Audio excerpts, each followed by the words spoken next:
tiempo la gente está escandalizada, más que escandalizada, más preocupada, asustada por lo que está sucediendo.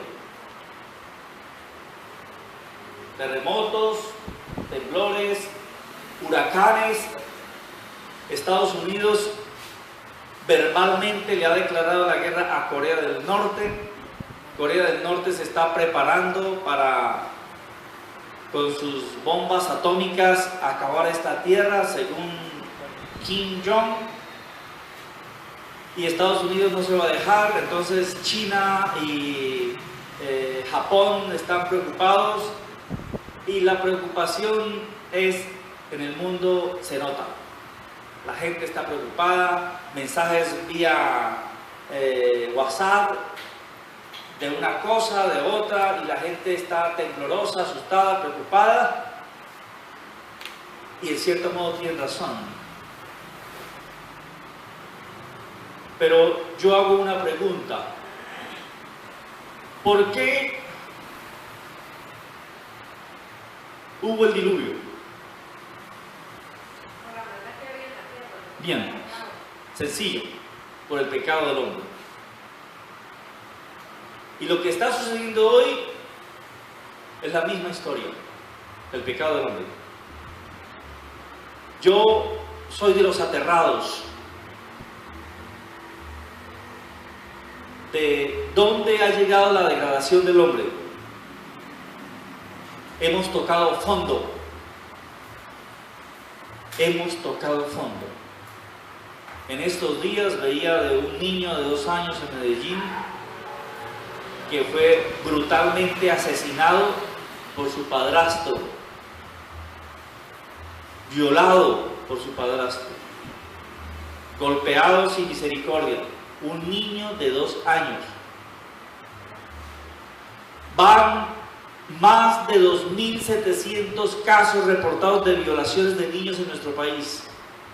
Y súmele los que no se nombran, los que no se cuentan. La degradación del hombre es impresionante. Y cuando Dios le habló a Noé en el libro de Génesis, dijo: la maldad del hombre ha llegado a mi corazón. Me arrepiento de haber hecho los seres humanos. Así es que Noé, haga un arca conforme a lo que yo le voy a decir, y la tierra va a ser aniquilada por agua. Todo ser humano, todo ser viviente va a morir, excepto los que van a estar en el arca: Noé, su familia y la pareja de animales que metió allí. Para algunos es ridículo, para la ciencia eso nunca sucedió, pero nosotros creemos en este Dios santo, en este Dios perfecto, en este Dios puro, que nos ama, que nos cuida y nos guarda, y que envió a su Hijo a morir en una cruz. Los tiempos no han cambiado, y alguien podría decir: bueno, pero ¿por qué? ¿Por qué razón los terremotos? En una de estas noches hablaba con un hombre y me decía: la tierra es imperfecta. Yo le dije: ¿por qué? Porque hay huracanes y terremotos. La tierra es perfecta. Hay algo que se está levantando, y es que ha llegado el pecado delante de Dios. Y todo esto que está sucediendo, todo eso lo dice la Biblia de una forma textual, literal. Y yo quiero que vayamos al libro de Mateo.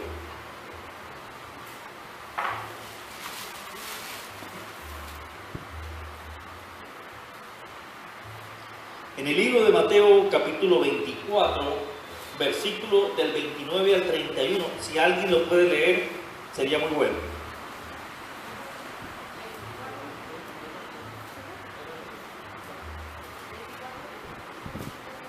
Del 29 al 31.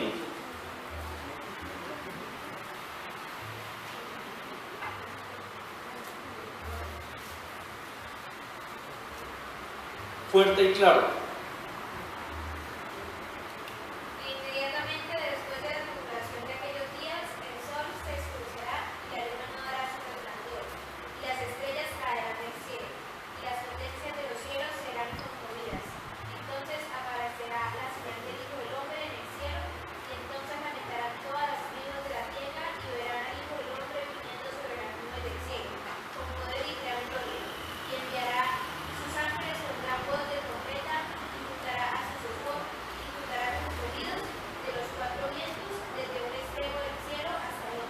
muy bien.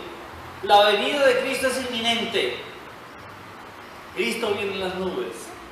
¿Cuándo? Yo no lo sé. Nadie lo sabe porque eso solamente lo sabe Dios.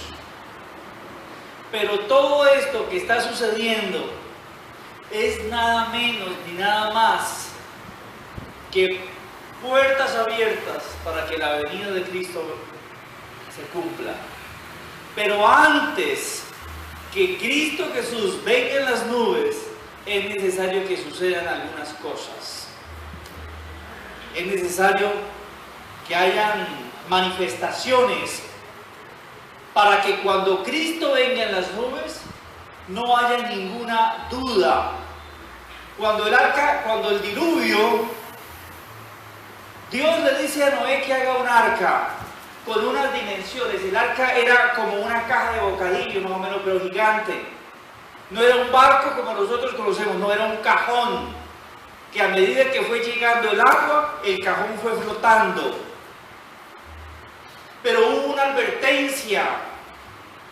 Mientras Noé fabricaba el arca, ¿cuánta gente se le acercó a Noé a decirle que por qué estaba haciendo eso?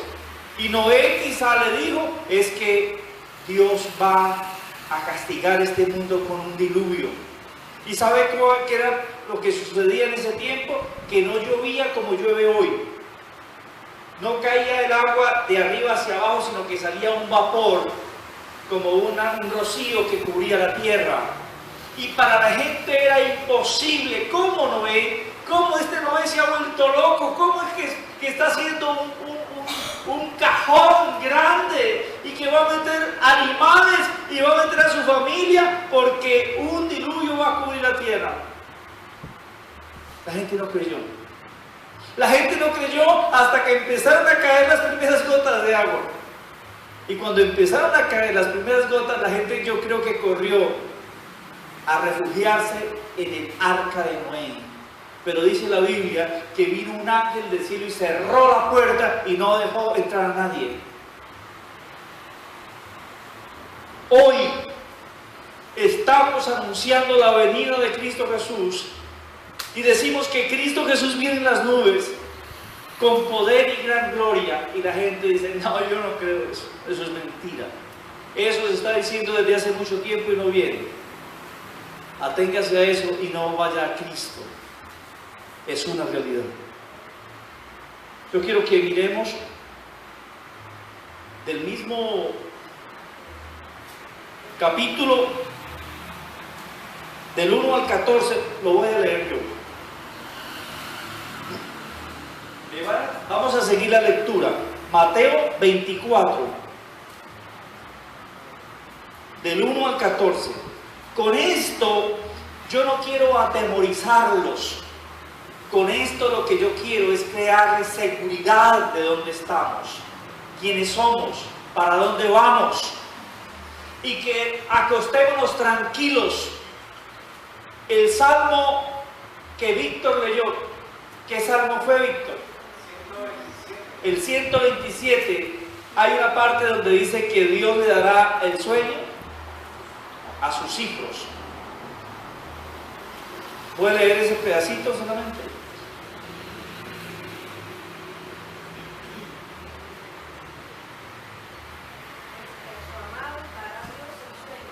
A su amado dará Dios el sueño. Vamos a acostarnos tranquilos. Vamos a tener el reposo de Dios, porque todo lo que está sucediendo hoy es necesario que suceda.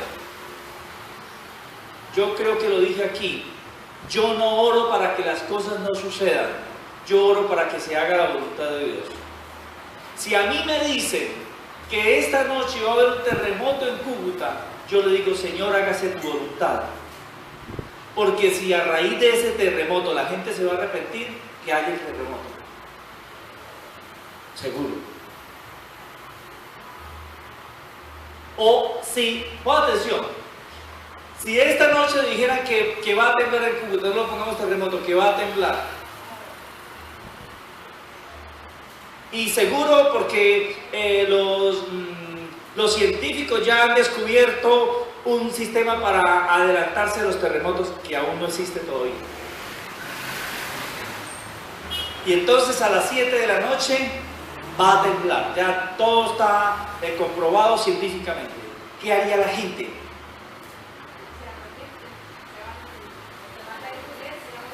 La gente va a clamar a Dios. La gente va a rogar a Dios que tenga misericordia. Así como Nínive, dice la señora María. Dios mandó a Jonás a Nínive para que se arrepintiera y el rey de Nínive creyó. Y desde el rey para abajo todos ayunaron y oraron a Dios y Dios no destruyó a Nínive.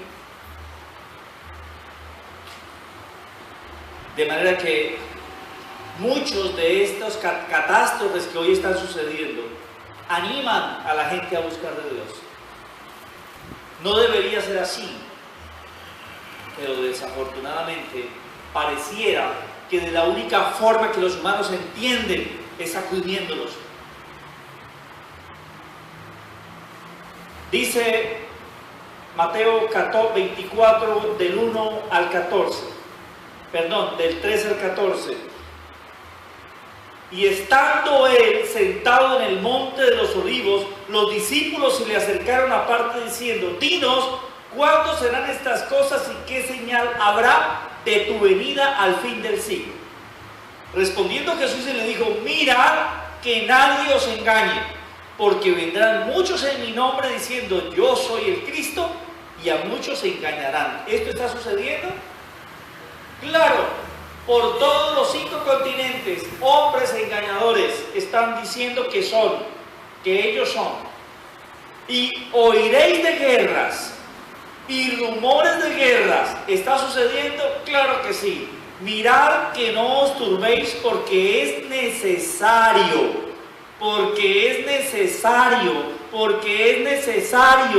que todo esto acontezca, pero aún no es el fin. Porque se levantará nación contra nación y reino contra reino.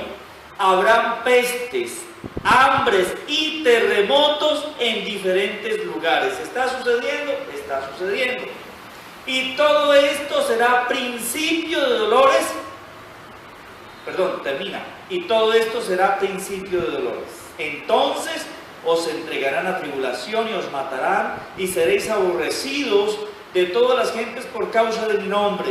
Muchos tropezarán entonces y se entregarán unos a otros, y otros se aborrecerán. Y muchos falsos profetas se levantarán y engañarán a muchos. Y por haberse multiplicado la maldad, el amor de muchos se enfriará. Mas el que persevere hasta el fin, este será salvo. Y será predicado este evangelio del reino en todo el mundo para testimonio a todas las naciones. Entonces vendrá el fin. Todo esto que acabamos de leer está sucediendo. Dios no dejará caer ni una tilde, ni una coma de lo que se escribió. Todo va a suceder. Pero todo es por causa del pecado del hombre. No hay otra palabra que nosotros podamos decir. Solo por causa del pecado del hombre. Desafortunadamente, la maldad en este mundo es aterradora, es asombroso, y lo peor de todo es que va en aumento. Más violaciones, más drogadicción, más prostitución, más la obra de las tinieblas cubre hoy más la tierra que hace 50 años. Porque la palabra dice que la maldad irá en aumento. El corazón del hombre engañoso y perverso, más que todas las cosas. Toda la creación de Dios es preciosa, hermosa, pero el hombre no quiere buscar de las cosas de Dios. Y esto es ocasionado por el pecado del hombre.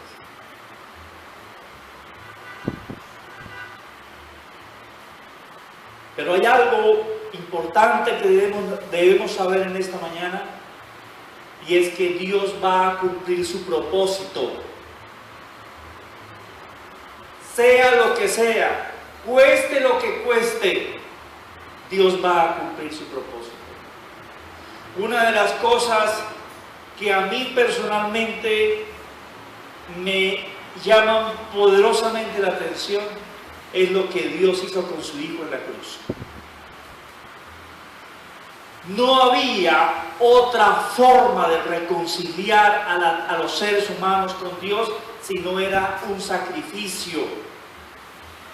Y el sacrificio era de un cordero sin mancha. Y el único cordero apto para esa labor era Cristo Jesús. Y este Cristo Jesús cumplió a cabalidad con la obra de Dios. Y satisfizo la ira de Dios. Cristo colgado en una cruz.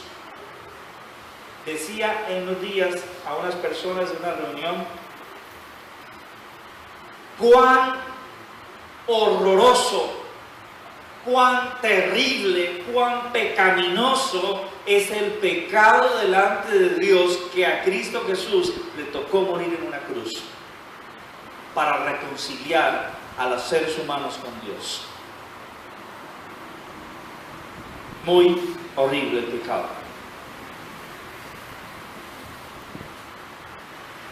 De manera que Dios va a cumplir el propósito. Ya cumplió una parte, y la primera y más importante fue que Cristo Jesús murió en la cruz. Ahora hay un propósito grande de parte de Dios que tiene mucha implicación para nosotros hoy, y es versículo 14: y será predicado este evangelio del reino del mundo para testimonio a todas las naciones. Esa es la gran promesa de Dios para toda la raza humana, que las 197 países que hoy hay, los 5 continentes, todos, ni un pedacito de este mundo va a quedar sin escuchar el evangelio de Cristo. Todos lo van a conocer, todos lo van a conocer. Todos van a saber que Cristo Jesús murió en la cruz del Calvario. Y cuando hasta el último ciudadano de este mundo conozca que Cristo Jesús, o sepa o escuche que Cristo Jesús murió en la cruz, entonces, dijo el Señor, Mateo 14, 24, 14, entonces ahí será el fin.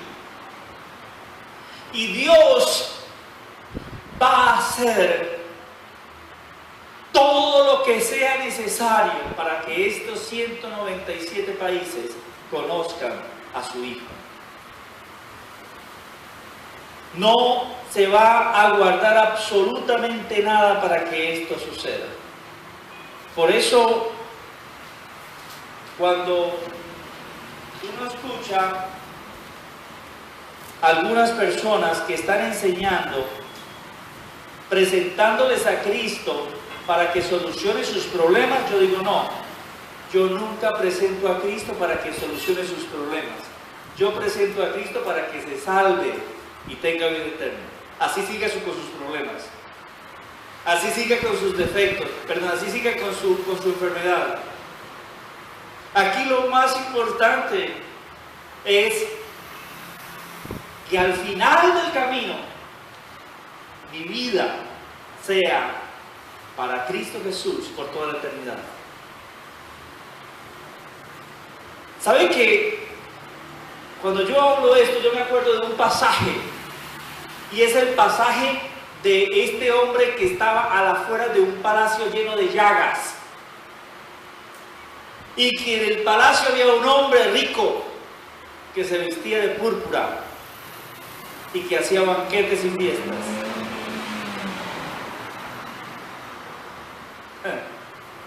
Hoy, si alguien que predique la prosperidad pasara por ese castillo y viera a este hombre con las llagas afuera, diría: pobre miserable, ¿quién sabe qué hizo? En cambio, mire este hombre próspero de este castillo, mire donde vive, Dios cómo lo ha bendecido y prosperado. ¿Seguro? Pero yo pregunto, ¿qué pasó al final? ¿Qué pasó al final? El hombre rico que se vestía de púrpura y hacía fiesta todos los días, se fue literalmente al infierno. Y el hombre que estaba con llagas, que venían los perros y le lamían sus heridas, se fue toda la eternidad con Cristo, con Dios.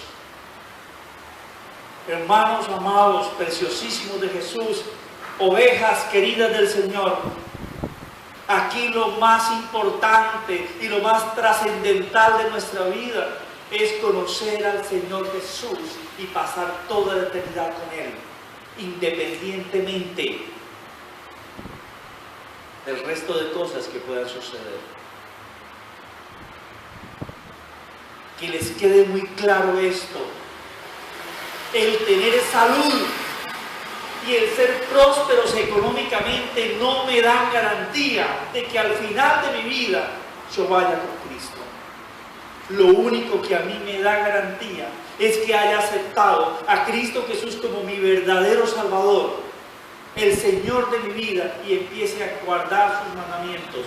Y el resto de cosas, ya sea salud, ya sea enfermedad, ya sea prosperidad económica, son secundarios.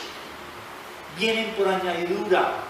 La misma Biblia dice: buscad primeramente el reino de Dios y su justicia, que las demás cosas vendrán por añadidura. Sepamos que todo esto es una añadidura, que lo más importante para nuestras vidas es tener la comunión con Dios. De eso no nos podemos apartar. Nos pueden quitar todo lo que quieran, pero que no nos quiten la comunión con Dios.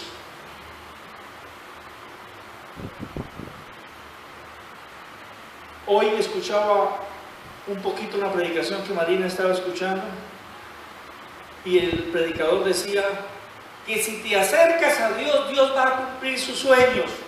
No.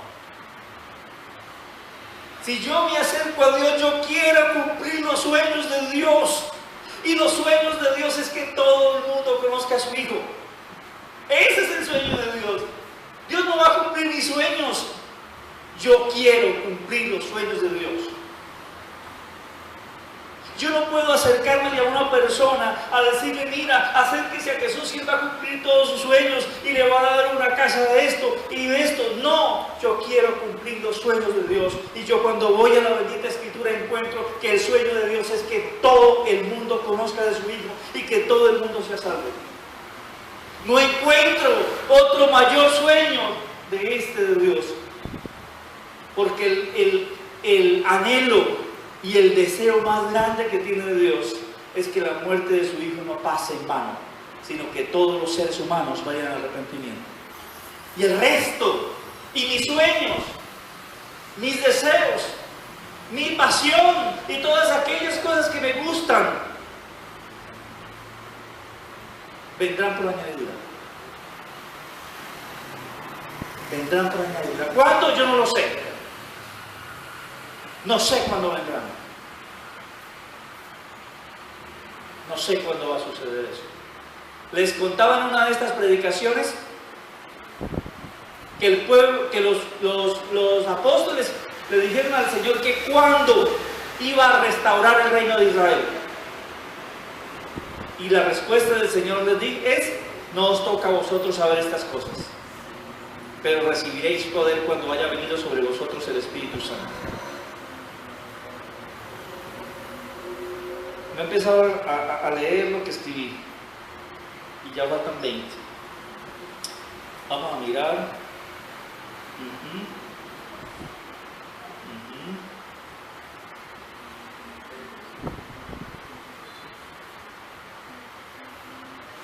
¿Sabe que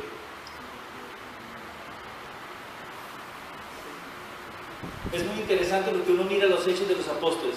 Había un propósito de Dios a través de sus apóstoles. Pongan atención porque les voy a dar un ejemplo muy interesante que sucedió en la iglesia primitiva. Jesús les dice a los discípulos, cuando ellos le preguntan que cuándo va a restaurar el reino de Israel, o sea, Señor, ¿cuándo va a sacar de aquí, de Israel, a los romanos? ¿Cuándo los va a sacar y nos va a dejar a nosotros solos como judíos? Pues nosotros nos gobernemos y cumplamos nuestras leyes y podamos adorarte como tú quieres. Ese es el propósito de la pregunta. Pero Jesús les dijo, me recibiréis, no os toca a vosotros saber cuándo van a suceder estas cosas, pero les tengo una buena nueva, y es que van a recibir el Espíritu de mi Padre y me van a ser testigos en Jerusalén, en Judea, en Samaria y hasta lo último de la tierra. Ese era el gran propósito de Cristo. Eso fue escrito en Hechos 8:1. Pero ¿qué sucedió? Ellos empiezan en Jerusalén a predicar el Evangelio, a anunciar las buenas nuevas, y empezaron a ver milagros, señales, prodigios. La gloria de Dios empezó a ver en Jerusalén. Pero ¿cuál era el propósito? Judea, Samaria y hasta lo último de la tierra. Pero ellos se quedaron en Jerusalén.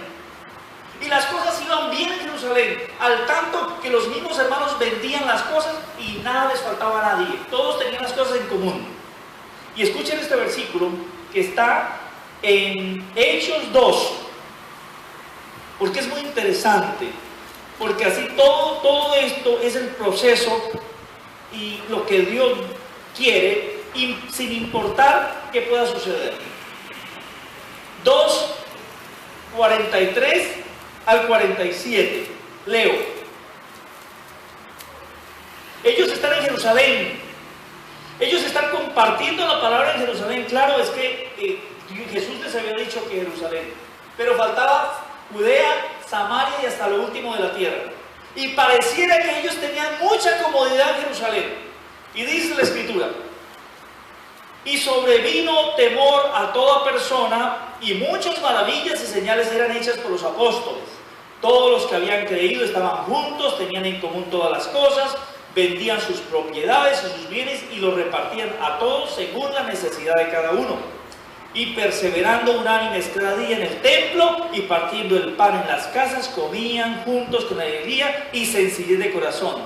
Alababan a Dios, tenían el favor de todo el pueblo, y el Señor añadía cada día a la iglesia los que habían de ser salvos. No, a mí andaban en una paz, en una tranquilidad, andaban en una fiesta en fiesta, adorando y exaltando al Señor. Pero pasó algo. Se les había olvidado Judea, Samaria y hasta lo último de la tierra. ¿Qué va a hacer el Señor ahora?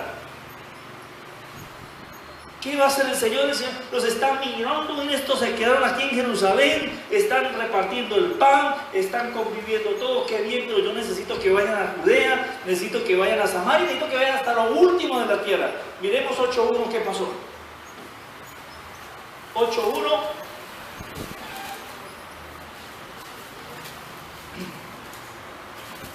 Apareció un hombre llamado Saulo de Tarso. Saulo, que más adelante fue el apóstol de apóstoles, llamado Pablo. Este hombre Saulo empezó a perseguir la iglesia. Escuchen lo que sucedió. Hechos 1:8. Saulo consentía en su muerte. La muerte de Esteban está hablando aquí. En aquel día hubo una gran persecución contra la iglesia que estaba en Jerusalén. Esta iglesia que estaba en una paz, en una armonía, en una tranquilidad, todos vendían, todos comían, vivían juntos, estaban en armonía. Para esa iglesia hubo una gran persecución contra la iglesia que estaba en Jerusalén. Y todos, ¿qué les pasó? Todos fueron esparcidos por las tierras de Judea y de Samaria, salvo los apóstoles. Versículo número 2. Y los hombres piadosos llevaron a enterrar a Esteban e hicieron gran llanto por él. Y Saulo asolaba a la iglesia y llegaba en la cárcel. Dice el versículo número 4. ¿A dónde fueron esparcidos? Cuando hubo la persecución en Jerusalén, ¿para dónde se fueron? Para Judea y Samaria. Versículo número 4. Pero los que fueron esparcidos iban por todas partes anunciando el Evangelio. Pero ¿cómo lo cumplieron? Bueno, hermanos, como la palabra de Dios dice, hoy nos vamos a ir para Samaria y para Judea. No fue así. Se levantó un hombre llamado Saulo de Tarso y empezó a asolar la iglesia. Y Esteban, uno de los diáconos en el cual fluía el Espíritu Santo, fue muerto a piedra. Después de eso vino una persecución en Jerusalén y fueron esparcidos todos. ¿Cuántos de ellos se lamentarían? ¿Cómo es posible? Dios nos ha abandonado, la iglesia está siendo perseguida y ahora ¿qué va a hacer de nosotros? Pues a predicar el evangelio donde nos lleve. Pues anunciar las buenas nuevas de salvación a Judea y a Samaria, porque en ese tiempo no estaba la Biblia como está hoy. Se les había olvidado Hechos 1:8 y para eso apareció Hechos 8:1. ¿Sí se dan cuenta? En Hechos 1:8 Jesús les dice Judea, Samaria y hasta la última de la tierra. Y ellos se quedaron ahí en Jerusalén y parecía que no querían ir. Y en Hechos 8:1 lo sacó a anunciar el evangelio del Señor. Dios va a cumplir su propósito como sea. Como sea. Porque la voluntad de Dios es que todos le conozcan. Interesante, muy interesante. Después de esto, este hombre llamado Saulo de Tarso, como ustedes todos saben, Dios se le apareció. Ya casi que había asolado toda la iglesia de Jerusalén.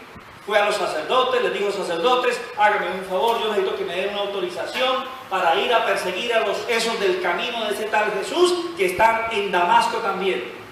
Y le dieron una carta, quizás que decía: Saulo tiene autorización de ir a Damasco a traer a todos esos verdugos y perversos y malos que están en esa secta llamada el Camino de Jesús o algo parecido.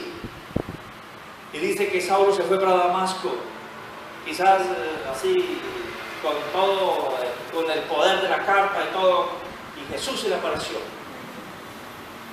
Jesús se le apareció, él iba de camino y de una nube salió una voz que le dijo: Saulo, Saulo, ¿por qué me persigues? Y Saulo le dijo: ¿quién eres tú? Dijo: yo soy Jesús a quien tú persigues. Miramos, capítulo número 9. Primer versículo de Hechos de los Apóstoles. Saulo, respirando aún una amenaza de muerte contra los discípulos del Señor, vino al sumo sacerdote y le pidió cartas para la sinagoga de Damasco, a fin de que si hallase algunos hombres o mujeres de este camino, los trajese presos a Jerusalén. Yendo por el camino, aconteció que al llegar cerca de Damasco, repentinamente le rodeó un resplandor de luz del cielo, y cayendo en tierra oyó una voz que le decía: Saulo, Saulo, ¿por qué me persigues? Y le dijo: ¿quién eres, Señor? Y él le dijo: yo soy Jesús a quien tú persigues. Dura cosa te es dar cosas contra el aguijón. Él, Saulo, temblando y temeroso, dijo: Señor, ¿qué quieres que yo haga? Y el Señor le dijo: levántate y entra a la ciudad y se te dirá todo lo que debes hacer.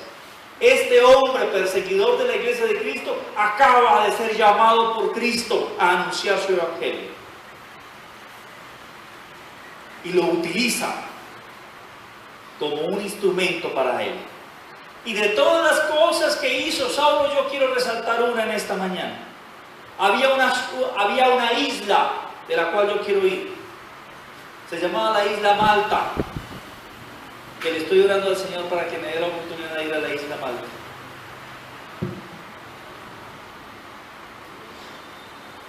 Y era necesario para Dios que el evangelio llegara a la isla Malta. El Señor quería que la gente de Malta conocieran a su Hijo Jesús. Y sucedió algo. Pablo estaba preso y iba de camino a Roma, y el mar estaba agitado, y Pablo le dijo, ya Pablo convertido, ya Pablo había predicado, ya había anunciado, ya estaba hasta preso.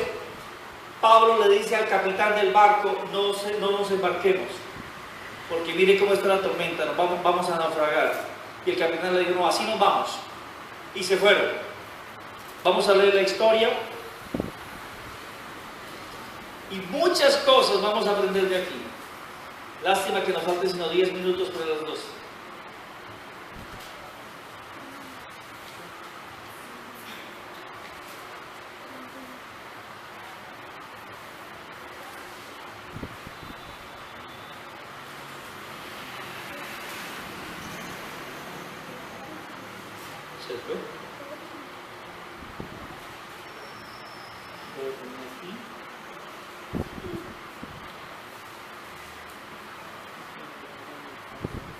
Hechos de los Apóstoles, capítulo 27.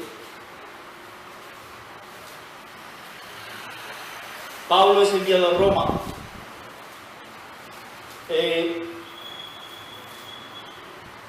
Resulta, vuelvo y repito, había una isla que Dios quería que se llevara el Evangelio. Se llamaba Malta. Pablo iba directo a Roma, preso, y con él muchos delincuentes también. 27, para no leer toda la historia, Hechos 27, 20. No, desde el 13, yo sé que lo vamos a hacer rápido, para leer toda la historia. Tempestad en el mar. Y soplando una brisa de Hechos 27, versículo número 13, tempestad en el mar. Y soplando una brisa del sur, pareciéndoles que ya tenían lo que deseaban, llevaron anclas e iban costeando Creta. Pero no muchos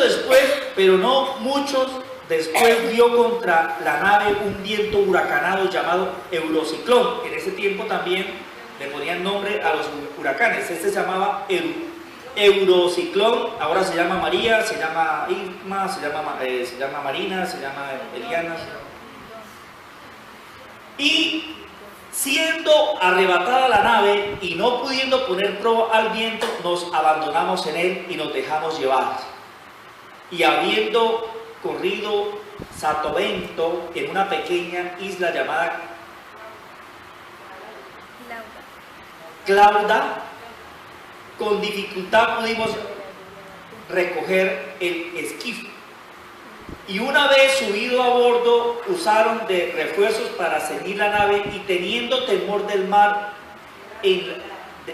muchas gracias, de dar en la Sirte, arriaron las velas y quedaron a la deriva. Pero siendo combatidos por una furiosa tempestad, al día siguiente empezaron a alijar. Al tercer día, con nuestras propias manos, arrojamos los aparejos de la nave. Y no apareciendo el sol ni las estrellas por muchos días, y acosados por una tempestad no pequeña, ya habíamos perdido toda esperanza de salvarnos. Hechos de los Apóstoles, en el barco que va el apóstol Pablo, lleno de presos, el apóstol dice, habíamos perdido toda esperanza de vida. El barco estaba a la deriva, para acá, para allá, las olas lo traían, las olas lo llevaban, pero había un propósito de Dios. Y el propósito de Dios era que Pablo fuera a Malta a predicar a Cristo. Versículo número 21. Estando Pablo, entonces Pablo, como hacía ya mucho que no comíamos, puesto en pie en medio de ellos, les dijo: habría sido por cierto conveniente, oh varones, haberme oído y no zarpar de Creta tan solo para recibir este perjuicio y pérdida. Pero ahora os exhorto a tener buen ánimo, pues no habrá ninguna pérdida de vida entre vosotros, sino solamente la de la nave. Porque esta noche ha estado conmigo el ángel de Dios, de quien soy y a quien sirvo, diciendo: Pablo, no temas, es necesario que comparezcas ante César. He aquí, Dios te ha concedido todos los que navegan contigo. Por tanto, oh varones, tened buen ánimo, porque yo confío en Dios, que así será como me ha dicho. Pablo, en pleno náufrago, dice que un ángel de Dios se le apareció y le dijo que era necesario que él compareciera ante César y que la nave se iba a destruir, pero que todos se iban a salvar. No iba a haber pérdidas humanas. Con todo, es necesario que quedemos en alguna isla. Venida la 14ª noche, y siendo llevados a través del mar Adriático, y a la medianoche, los marineros sospecharon que estaban cerca de tierra, y echando la honda hallaron 20 brazas Y pasando un poco más adelante, volvieron a echar la sonda y hallaron 15 brazas. Y temiendo dar en escollos, echaron 4 anclas por la proa y ansiaban que se hiciese de día. Entonces los marineros procuraron huir de la nave y echando el esquife al mar, aparentaban como que querían largar las anclas de proa. Pero Pablo dijo al centurión y a los soldados: si estos no permanecen en la nave, vosotros no podéis salvaros. Entonces los soldados cortaron las amarras al esquife y lo dejaron perder. Cuando comenzó a amanecer, Pablo exhortaba a todos que comiesen diciendo: este es el 14º día y veláis y permanecéis en ayunas sin comer nada. Por tanto, os ruego que comáis por vuestra salud, pues ni aún un cabello de la cabeza de ninguno de vosotros perecerá. Y habiendo dicho esto, tomó el pan y dio gracias a Dios en presencia de todos, y partiéndolo comenzó a comer. Entonces todos, teniendo ya mejor ánimo, comieron también. Y éramos todas las personas que estábamos en la nave 276, y ya satisfechos, aligeraron la nave y echaron el trigo al mar. Cuando se hizo de día, no reconocían la tierra, pero veían una ensenada que tenía playa, la cual acordaron parar si pudiesen la nave. Cortando pues las anclas, lo dejaron en el mar, largando también las amarras del timón, izado del viento, la vela de la proa, enfilaron hacia la playa. Pero dando en un lugar de 2 aguas, hicieron encallar la nave, y la proa hincada quedó inmóvil, y la proa se abría con la violencia del mar. Entonces los soldados acordaron matar a los presos para que ninguno se fugase nadando. Pero el centurión, queriendo salvar a Pablo, les impidió este intento y mandó que los que pudiesen nadar se echasen los primeros y salieran a tierra, y los demás partes en tablas, porque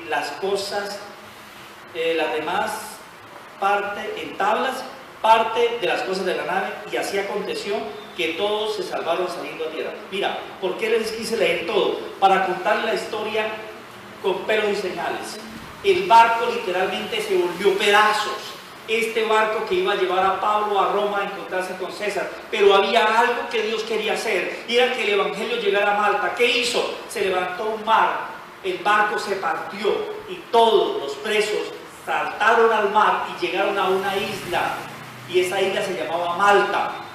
Dice la escritura: estando ya a salvo, supimos que la isla se llamaba Malta, y los naturales, cuando habla de naturales habla de nativos o los indígenas, nos trataron con no poca humanidad, porque encendieron un fuego y nos recibieron a todos a causa de la lluvia que caía y del frío. Entonces, habiendo recogido Pablo algunas ramas secas, las echó al fuego, y una víbora, una culebra, huyendo del calor, se le prendió en la mano. Cuando los naturales vieron la víbora colgando de su mano, se decían unos a otros: ciertamente este hombre es un homicida, a quien escapa del mar la justicia no deja vivir. Pero él, sacudiendo la víbora en el fuego, ningún daño padeció. Ellos estaban esperando que él se hinchase o cayese muerto de repente. Habiendo esperado mucho tiempo y habiendo que ningún mal tenía, cambiaron de parecer y dijeron que era un dios. En aquellos lugares habían propiedades de un hombre principal de la isla llamado Publio, quien nos recibió y hospedó solícitamente 3 días. Y aconteció que el padre de Publio estaba en cama, enfermo de fiebre y de disentería, y entró Pablo a verle, y después de haber orado, le puso las manos y le sanó. Hecho esto, también otros que en esa isla tenían enfermedades venían y eran sanados, los cuales también honraron con muchas atenciones, y cuando zarpamos nos cargaron de las cosas necesarias. Qué interesante hecho de este relato. El propósito de Dios fue cumplido en la isla Malta. Sí, ¿cómo? Partiendo una nave en 1000 pedazos y llevando al apóstol Pablo a predicar a sanar y a llevar la palabra de Jesús. ¿Por qué les conté toda la historia? Porque muchas veces, en medio de esa situación tan complicada, cuando en la barca que vamos se parte en 1000 pedazos y quedamos a la deriva, la palabra es: Señor, ¿qué quieres con esta situación? Pablo, cuando llegó a la isla Malta, no sabía lo que iba a pasar, pero de una cosa sí llevaba en su corazón: el Evangelio de Jesús. En su vida, el poder y la unción del Espíritu Santo para sanar, para aliviar a los heridos, sacar de la cárcel a los cautivos y llevar las buenas nuevas de salvación. Y eso fue lo que llegó a hacer. ¿Estamos nosotros en esa posición? ¿Estamos nosotros en la misma situación cuando la barca se ha partido? Cuando están a punto de asesinarnos, como estaban a punto de asesinar a Pablo los soldados para que no escapase, es llegar a hacer la voluntad y el propósito de Dios. Iglesia del Señor, Dios va a hacer lo que sea. Si es necesario que esta tierra se revuelque, que se levanten huracanes, que se levante lo que sea, para que su palabra llegue a todas estas naciones, lo va a hacer. Solo le pido algo: que nos utilice a nosotros, que utilice nuestras vidas, sea aquí, sea allá o sea en cualquier parte del mundo, para que su evangelio tenga un efecto transformador y de vida eterna. Estos acontecimientos escritos en la Escritura no han sido en balde ni en vano, hermanos. Es para que nos enteremos cómo Dios puede llegar a cumplir su palabra.